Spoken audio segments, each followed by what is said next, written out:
Hello and welcome to our short video on safeguarding in dance. My name is Peter Flew, Chair of the Dance School Safeguarding Working Group. We are a large group of interested practitioners from across the dance and safeguarding sector.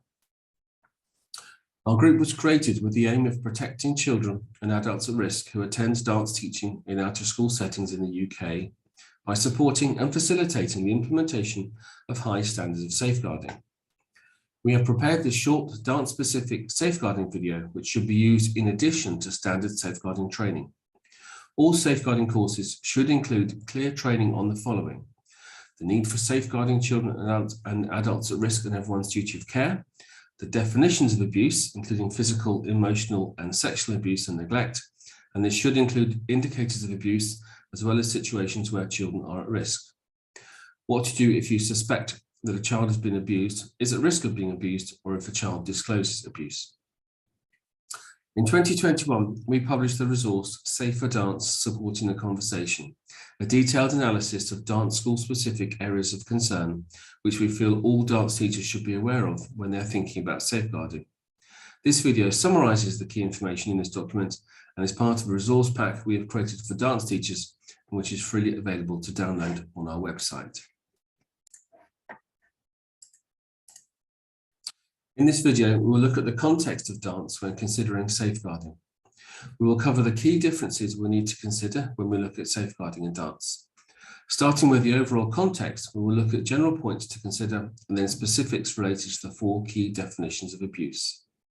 Firstly, the overall context of dance. The words in italics come from the work of Joanne La Flèche. You will know that dance has a unique culture as an art form. As La Flèche says, the pursuit of aesthetic ideals of perfection and virtuosity gives the impression of never being or doing enough. Teachers may perpetuate unsafe training because that was how they were trained. This method works. There are all sorts of people who dance, but with dance being an extra activity, dancers may not recognize actions and behaviors which are unsafe. Among other things, dancers may be unaware of proper dance ethics and that poor treatment is not normal or appropriate. Dancers can be stoic, afraid of reprisal, and may be socially isolated. Abuser omnipotence and abuser-victim dynamics. When an abuser seems omnipotent or all-powerful, they often exhibit narcissistic tendencies and disrespect dancers' boundaries. This is coupled with a specific bond between abuser and dancer, which could be exploited by an abusive teacher, one who either resents their students or because dancers idealize their mentor. Abuser and teacher thus join in perpetuating and hiding or defending the abuse. In dance, there is a significant power imbalance between teachers and students, which can cause a safeguarding risk. And the absent body, the teaching that your body is your instrument, that pain is something either not to discuss or to boast about. Dancers may actively suppress body sensations such as fatigue, discomfort, hunger, and pain to attain stellar performance and aesthetic goals. This may eventually lead to distress and serious injury. In addition, endurance valued in the dance world may reinforce a warrior-like attitude towards physical and psychological adversity, as dancers learn to value and privately compare their injuries with other dancers who perform in discomfort or pain. Before looking at the four key definitions of abuse, there are some general points which dance teachers need to consider. Consent. A person consents if they agree to something by choice, and they have the freedom and capacity to make that choice. Consent can be withdrawn at any time, and the absence of a negative response does not indicate consent. Dance teachers and schools can operate most safely and appropriately when all teachers and staff have a robust understanding of consent, what it is, how to obtain consent appropriately, and what the rights of individuals are. This is particularly relevant when considering corrective touch, capturing and sharing images or videos online, and dance styles or choreography that focus on provocative or challenging subjects. Dance teachers and schools should all be able to demonstrate an understanding of how to address safeguarding in dance where they intersect with issues of diversity and inclusion.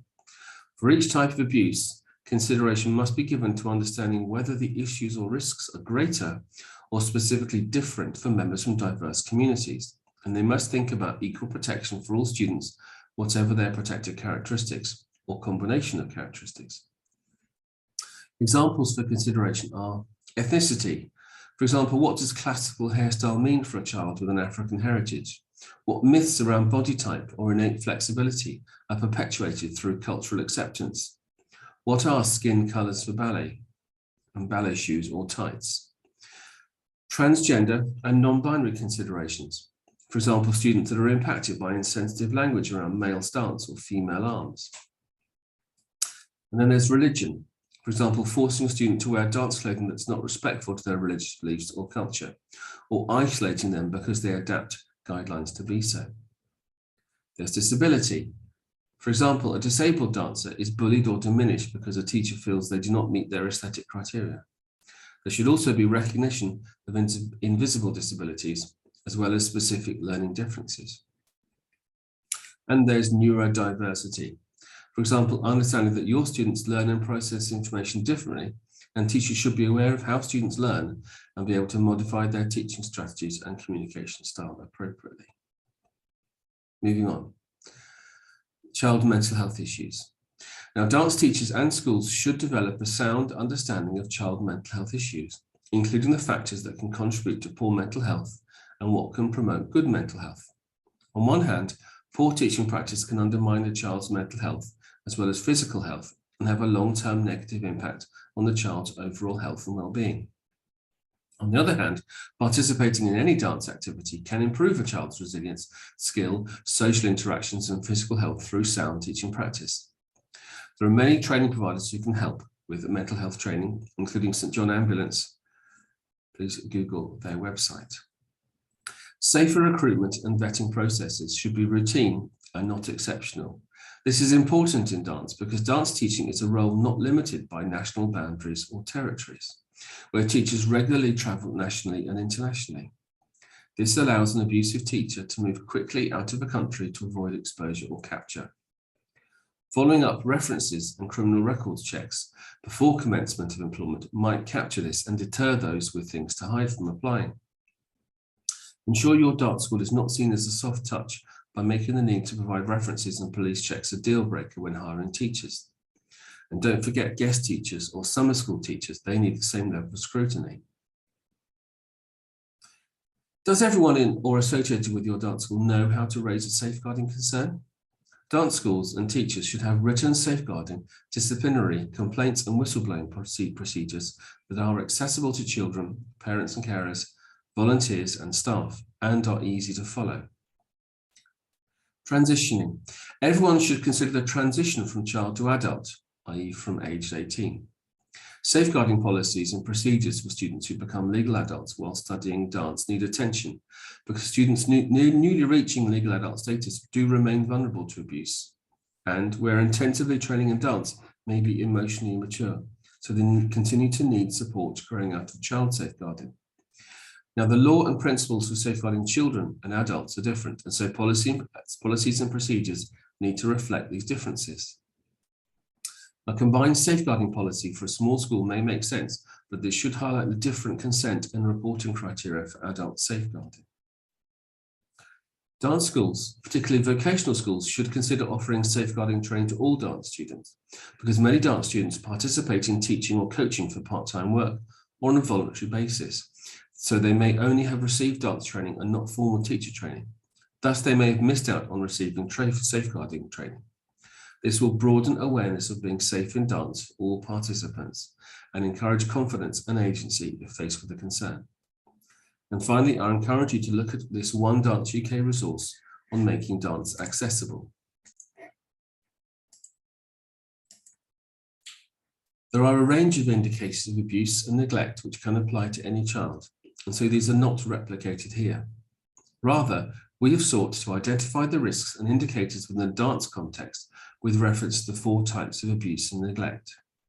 This checklist should be useful when an organisation or individual is developing or reviewing its safeguarding policies and procedures or to integrate into training.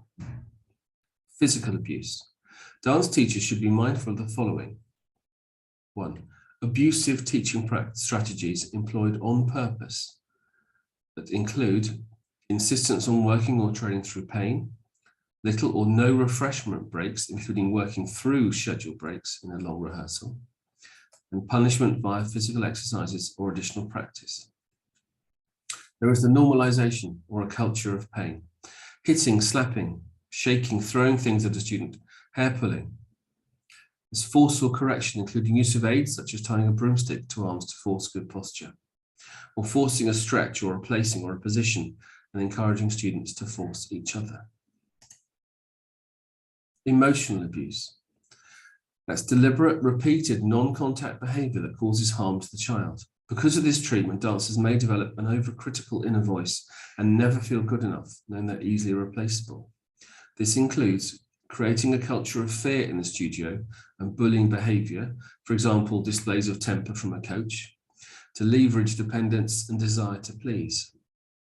Humiliating and derogatory remarks on weight, body shape, diminishing effort, constant comparisons, descriptions around traditional roles or suitable bodies. Harsh body language, rolling of eyes, turning your back, or being given the invisible treatment. Insistence on a certain weight or BMI or body shape, leading to dieting and eating disorders, for example, anorexia, bulimia, and linked to mental health disorders. Gaslighting, which is a form of psychological abuse where a person or a group makes someone within the group doubt their own sanity, perception, or memory.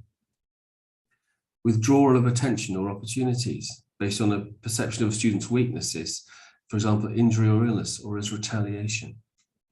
And systemic racism and other forms of discrimination, whether perpetrated directly or allowed by others. Sexual abuse. Dance teachers need to consider that the following may occur. Use of teacher touch for correction and demonstration. There is a fine line between touch with consent and assault. Practitioners should be aware that legally, any unwanted physical contact is essentially an assault. Use of social media to trumpet successes as part of school communications can blur professional lines and could potentially expose a child to sexual predators and grooming. Inappropriate choreography for the child's age or maturity level, for example, sexualized choreography or costumes. It is important to note that sexual abuse may be perpetrated by a teacher or indeed peers. Sexual grooming via exploitation of touch and pain. Building a personal relationship with a student and their family outside class can be normal, but may be used as a potential route to sexual abuse or grooming, as the perpetrator builds a relationship of trust to later exploit. Asking children to touch each other in sexual ways during partnering at any age. Poor, inadequate, or no changing facilities, or costume change procedures such as to strip to skin in public or with inadequate shelter. And using the other categories of abuse to groom a student to be vulnerable to sexual abuse when outside regular class or location routines or beyond other supervision, such as at a competition or events. And lastly, we have neglect. Dance teachers also need to consider that the following needs to be considered when checking practices. Leaving physical injuries untreated, not noticing or fobbing off a child who complains of pain. Seeing concerning behavior or receiving a disclosure and not reporting it. That is, ignoring your professional obligation to report concerns. Seeing poor practice and not correcting it, knowing it can lead to injury. Not considering health and safety of the class environment and teaching practice, knowing this can lead to injury. For example, an inadequately heated or ventilated studio, or standing for long periods without rest. Not having an open class or open door policy, where parents or carers or other staff are regularly invited to observe class and nothing is hidden from view. Ignorance of mental health issues affecting students and not providing access or routes to help. Or seeing a student showing signs of abuse from a non-dance context and not reporting it, or signposting the students to help appropriately. I do hope that this short video has been useful, and I encourage you to look at our website and those of your associations. The Dance School Safeguarding Working Group wants to encourage everyone to enjoy and thrive as dancers, but this must be within a safe context. I do want to reiterate that this presentation does not replace statutory guidance or resources. All those who are watching this video should refer to it alongside national requirements and the local safeguarding arrangements in their area. If you have any questions or wish to join the group, please contact us via the website www.dsswg.org.uk. Thank you.